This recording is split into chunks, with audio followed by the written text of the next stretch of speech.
The worn leather of Amelia's backpack creaked rhythmically against her shoulders as she marched deeper into the woods. In her hand, a well-loved copy of Celtic fairy tales felt reassuringly familiar. It was her talisman, a companion on countless expeditions into these childhood haunts. Since childhood, she'd been captivated by fairy tales, particularly those brimming with mischievous sprites and otherworldly creatures. Fairy tales weren't just stories for her. They were whispers from another realm, a secret language she yearned to decipher. Every rustle of leaves, every flitting shadow held the potential for a hidden world, unseen by most. Sunlight dappled through the canopy, casting dancing shadows on the forest floor. It was a scene straight out of the countless fairy tales she'd devoured since she was a little girl, stories that fueled her imagination and her career.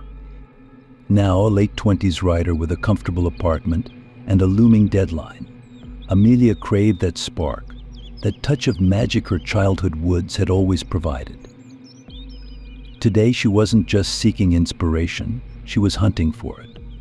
Her latest children's story needed a new twist on the classic fairy tale, something beyond the realm of sugar plum cottages and happily ever afters.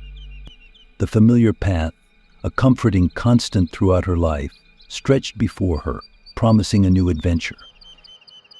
Humming a childhood rhyme about mischievous pixies, Amelia ventured deeper. The path, usually alive with the chirping of unseen birds, grew eerily silent. It was as if the woods themselves held their breath, an unsettling stillness settling in the air. The dappled light thinned, replaced by an unsettling gloom that crept through the dense foliage. Consulting the well-worn map tucked into her pocket, Amelia realized with a jolt that she'd strayed from the familiar path, drawn deeper by a strange, sickly sweet scent unlike anything she'd ever encountered. She pushed aside tangled undergrowth, the branches snagging on her clothes with a menacing hiss. The air grew colder, the sunlight failing to penetrate the dense thicket ahead. Curiosity, however, warred with the growing fear in her gut. What was this place, hidden in the heart of her childhood haven? Stepping through the last of the undergrowth, Amelia emerged into a clearing unlike any she'd ever seen. Gone were the towering pines and playful oaks, replaced by skeletal giants clawing at the bruised sky. Their bark, once vibrant and alive, was now bleached to sickly black, gnarled and twisted into grotesque shapes. The unnatural stillness pressed down even heavier here, broken only by the soft drip of something unseen. The sweet scent, cloying and almost rotten, clung to the air, thick enough to taste. A shiver racked Amelia's body. The whimsical stories of her childhood, with their mischievous fairies and playful sprites, seemed a lifetime ago. This was a different kind of magic, a darkness she hadn't dared to imagine. Her eyes darted around the clearing, searching for the source of the unsettling scent and the oppressive silence. The ground was littered with a scattering of shimmering objects, catching the meager light with an unnatural brilliance.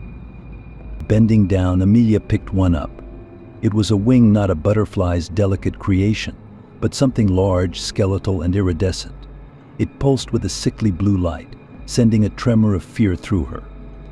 The intricate veins, usually a source of wonder, now resembled diseased arteries, glowing with an unnatural luminescence. Panic, a cold serpent coiling around her heart, threatened to consume her. She dropped the wing and stumbled back, her foot catching on something soft. Looking down, she saw a cluster of mushrooms sprouting from the base of a fallen giant. Unlike the friendly toadstools of her childhood stories, these pulsed with an unnatural purple glow. Their caps, dotted with iridescent spots, resembled diseased eyes staring back at her with malevolent intent. A twig snapped behind her. Every instinct in her body screamed at her to run, but her legs felt rooted to the spot. Slowly, agonizingly, she turned, her heart hammering a frantic rhythm against her ribs. But there was nothing there, only the grotesque trees and the oppressive silence that seemed to mock her fear. Then her gaze fell on the mushrooms again, their pulsating purple eyes seeming to follow her every move. As she watched, mesmerized by a morbid fascination, One of the iridescent spots blinked, not a reflection of the dying sunlight, but a deliberate, chilling blink. Terror, primal and raw, ripped through Amelia. Another twig snapped, closer this time, the sound echoing through the dead silence. This time, when she turned, there was no mistaking it. And perched on the gnarled branch of a nearby monstrosity of a tree stood a creature, unlike anything from her childhood fairy tales. It was skeletal, its body a grotesque parody of a human, with long, spindly limbs tipped with wickedly sharp claws. Iridescent wings, the same kind that littered the ground, stretched from its back, shimmering with an unnatural sickly light. Its head, devoid of flesh, was a bare skull with glowing purple eyes that burned with an intelligence far too sharp for comfort. The eyes locked onto hers, boring into her with an intensity that stole her breath. Panic surged through her, momentarily paralyzing her. But the primal instinct to survive kicked in. With a strangled cry, she ripped the worn copy of Celtic fairy tales from her backpack, the only weapon she possessed. It felt absurd, a shield against the nightmare before her. But it was all she had. As she raised the book in a feeble attempt to ward off the creature, a chilling realization dawned on her. This wasn't a place of whimsical pixies and benevolent fairies. These were not the creatures of her childhood stories. It was something far more malevolent, something older, something that thrived in the forgotten corners of the world. This was a place where fairy tales morphed into nightmares, and the line between fantasy and horrifying reality blurred beyond recognition. The creature launched itself from the branch, its skeletal wings beating with a sound like dry leaves rustling in a cold wind. Amelia stumbled backward, the book falling from her grasp with a thud. Time seemed to slow down. The creature's descent agonizingly deliberate. In that final horrifying moment, she understood. This was not a story she would get to tell.